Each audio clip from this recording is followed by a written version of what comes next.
In this video, I'm going to demonstrate how to use the egg set and egg hatch management portion of the hatcherymanager.com system. To do this, we're going to start up the bird program, and when we log in, we see this view. There are two tabs. The first one is the chicks tab, and this is where we'll do the management of eggs set, candled if you do that, and how many have hatched. There's two views on this first chick tab. There's two views, a by date and a by breed. We're going to start with the by date view, and we're going to come to this here and click and select a ship date. Now you can use the mouse to scroll through here, and the dates that are highlighted in green are those where you have defined a ship date.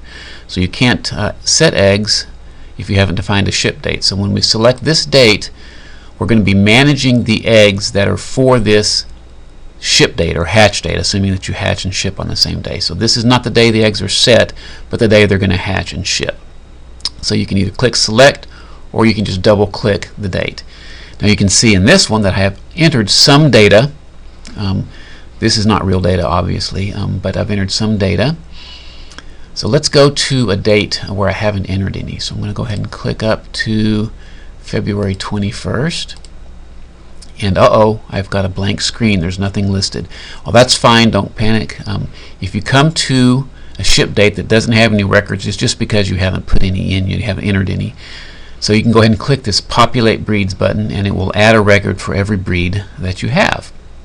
And if you add a breed after you've put in some data, and you can do that, it will catch up any that are missing from this list.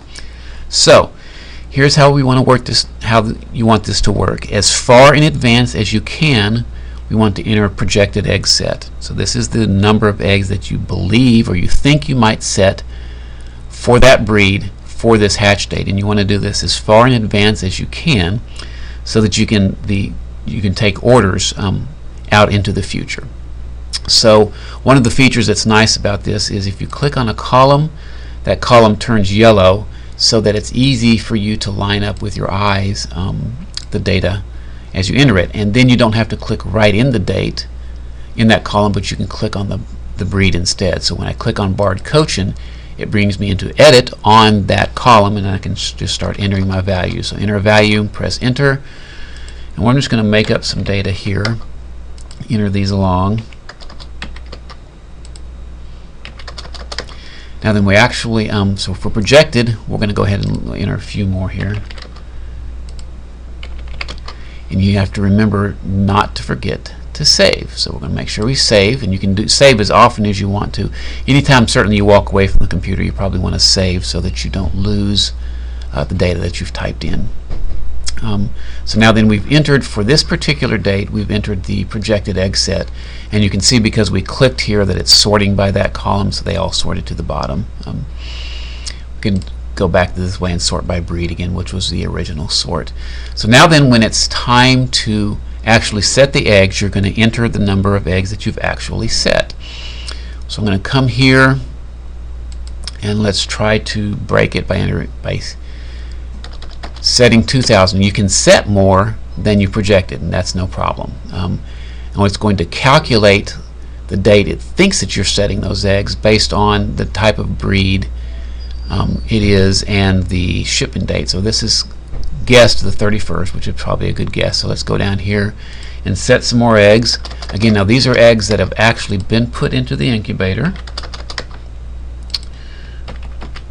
And we'll go ahead and set all of these here. And you can see if you enter one date, then the system will default to that same date for the rest of the data that you're entering right now. So let's go ahead and save that. Now every time you do this, when we only had the projected values in place, the availability calculations were using those numbers to calculate how many birds would be available on future dates. Then when you enter the actual egg set, it now looks at the actual values for calculating instead of the projected. And it will use these values to calculate availability until you get to hatch day. When you're on hatch day, now we're going to enter the actual number of eggs that hatched. So if we try to hatch more than we set, you're going to get an error that won't let you do that. So you need to hatch at or below the actual value. So let's say we hatched 1,500 of these, and we'll go ahead and enter a hatch date. Let's say those hatched on the right date. Oh, I'm sorry, I'm on the 21st. So we're going to go.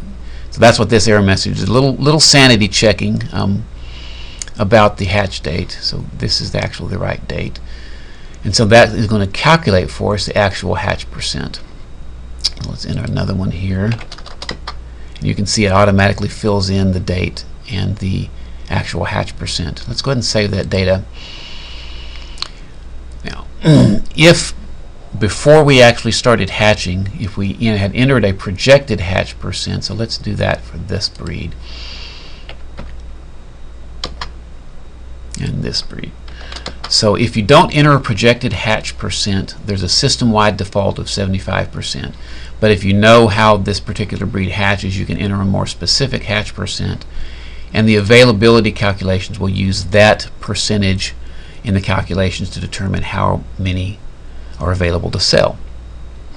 So now then, back to hatch date, we can go ahead and enter our actual hatch values. Whoops, wrong date there, wrong column. Okay, so we're going to go ahead and enter the values of how many we've hatched per breed, and go ahead and save every once in a while so that if something happens, you don't have to come back and re-enter. And so now that if you're continuing to sell birds on the day that you hatch, and you may or may not, that's your choice, then those calculations would use the actual hatch values instead of the projected hatch.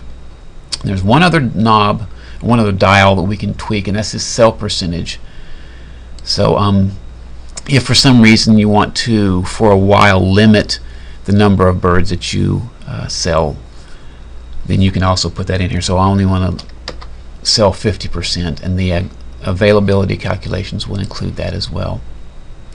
If you're sending your birds to sexing, then you'll also want to enter how many you have hatched, how many sexed female and how many sexed male. And those that you don't have sexed figures for, then will come out as straight run. So let's go ahead and enter a couple more here. Let's do something like that, and then the rest would be straight run. So every time you enter more specific data, then the availability calculations will use what you've entered and to be more precise than if you just have projected values. So that is the by date view. Let's quickly look at the by breed, and let's select I don't know, Barred Cochins. This will show you the values for Barred Cochins across the span of dates, and so that you can see how they've hatched, and you can use this to estimate a better projected hatch percent, for example. So we're going to switch back to the by dates view. This is the egg management portion of the system. As a recap, where you're going to enter as far in advance the number of eggs you project to set, how many you actually set. You're going to enter your projected hatch percent or leave a system-wide default, and then you're going to enter your actual hatched values, and then if you're sending them to sexing, how many sexed male and how many sexed female. And that is the end of this video. Thanks for watching.